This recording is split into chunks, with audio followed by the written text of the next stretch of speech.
Okay, the first one I'm going to read is the one that's going to make everybody laugh their ass off, okay?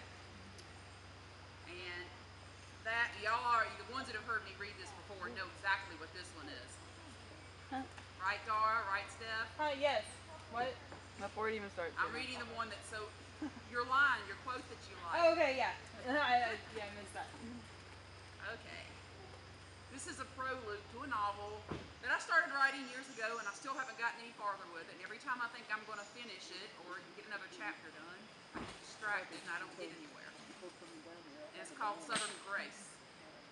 And like I always intro this when I'm reading at the spoken word or lingo lounge, just because it's going to get real redneck up in here. All right, so you guys get ready. Okay. This is just the prelude to the novel. Damn it, Skeeter, Jacob, you get your skinny little tail back in here. Lilliana Poplin clucked her tongue, shook her head, and let out an exasperated breath. Skeeter had made his getaway just as Grandma Lil had got him all lathered up with ivory soap in the family's old cast iron clawfoot tub. It wasn't his first escape, and she doubted it would be his last. And hanging on to Skeeter when he was all lathered up with soap was like hanging on to a greased pig. Skeeter, whose real name was Seth, darted daringly back and forth just out of his great-grandma's reach, naked as a jaybird and squealing with delight as his granny's prized Rhode Island Reds cackled and squawked, sending up a flurry of down and fluff in their fruitless attempt to avoid being trampled. Liliana, at age 93, was quite spry and still quick on her feet, but she knew better than to give chase. Skeeter would outrun Betsy, her prize hunting beagle, and that was saying a lot considering very few rabbits ever escaped her once she got wind of them.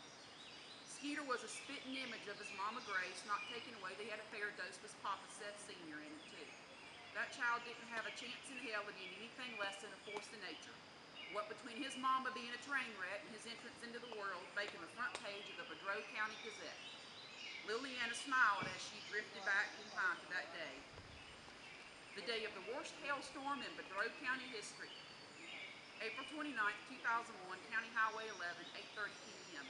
Right across from Old Man McAllister's chicken farm, which was currently being pounded by golf ball to baseball-sized hail.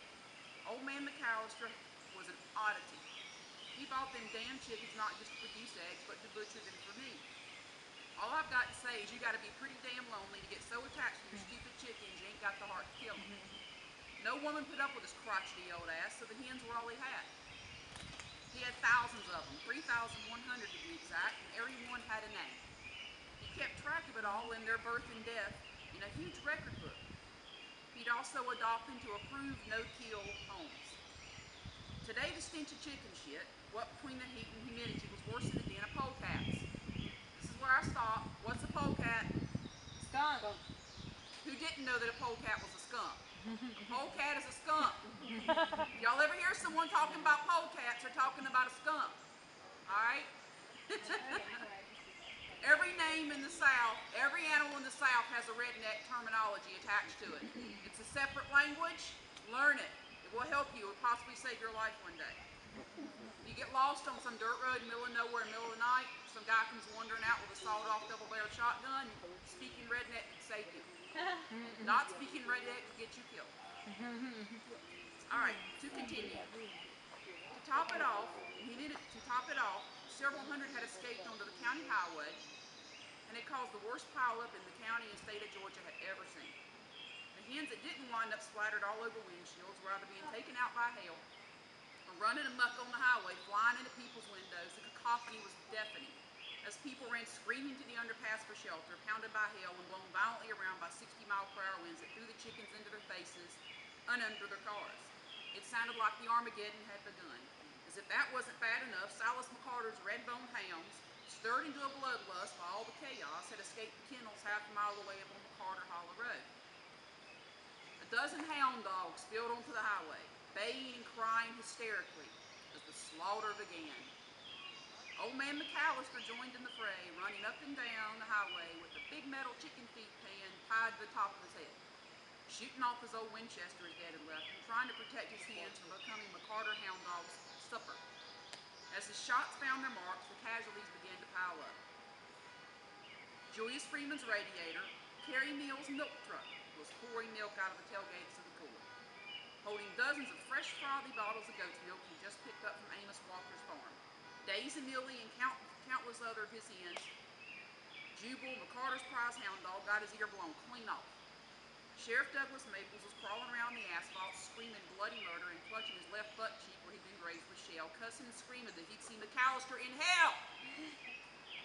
Mary Wilder's 13-year-old son, Jake, was filming the entire scene on his new Panasonic digital camcorder, the footage of which he would later be paid $5,000 for by the Atlanta Journal-Constitution. What possible event could eclipse such an unbelievable disaster? The answer to that question was in the back seat of a fully stored '57 Cadillac, the behemoth of all vehicles. Observers of the chaos huddled under the overpass, looking on with amazement, as Seth Jacoby ran frantically in circles around the car, screaming, my baby, somebody help my baby!" Which baby? Observers thought. His precious automobile, or the one Grace, his wife, was trying to deliver in the back seat? How above all the racket did anyone know that Grace was in the back seat giving birth? Because you could hear her. Grace never had trouble getting heard. She'd get out of the car and put her 3-inch stilettos up his scrawny little ass. Grace was a true Southern woman, and she only took off her heels to do farm work and swim. She even wore them damn things to bed, and I'm not talking about sleeping. Doc Gentry had a time trying to talk her out of her heels while pregnant. He finally gave in when she threatened to put one up his ass too. No decent Southern woman would be caught dead in public in pumps or tennis shoes, she said. Grace was clinging tenaciously to a way of life that was dying a slow death even here in the bootleg county of Monroe. Seth knew he'd gone too far.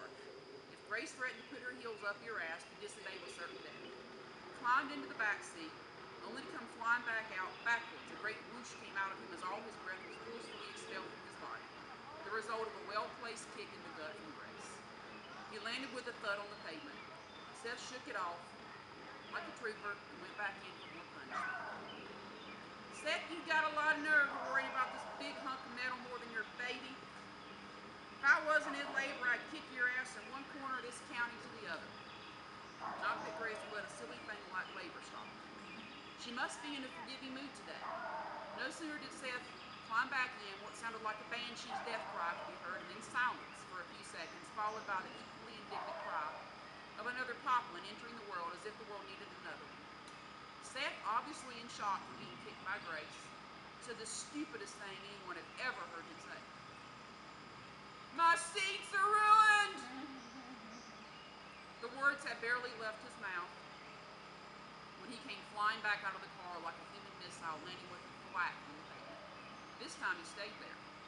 To understand how a woman like Grace came to be, you had to be there to see her grow up, which I was.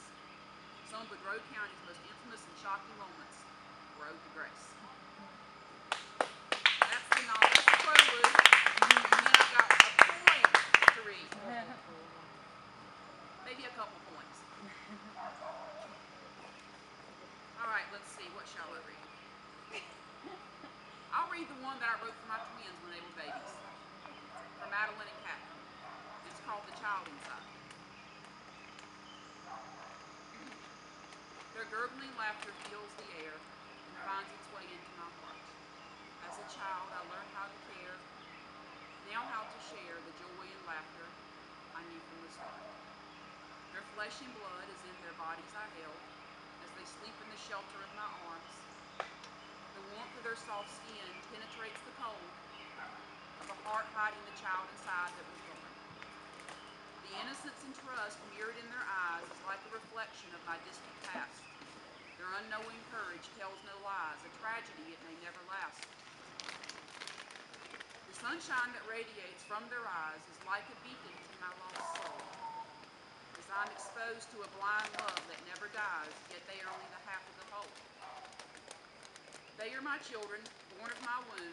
Their existence there came to abide. They lived and breathed in that one small room, and there brought out the other child inside.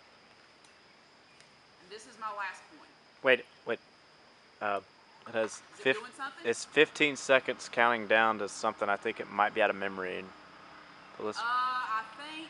let's wait 10 seconds to see what happens, because it may just stop recording. Never on record if it's counting No, it's down. definitely on record. Huh? It's definitely recording. 2, 1.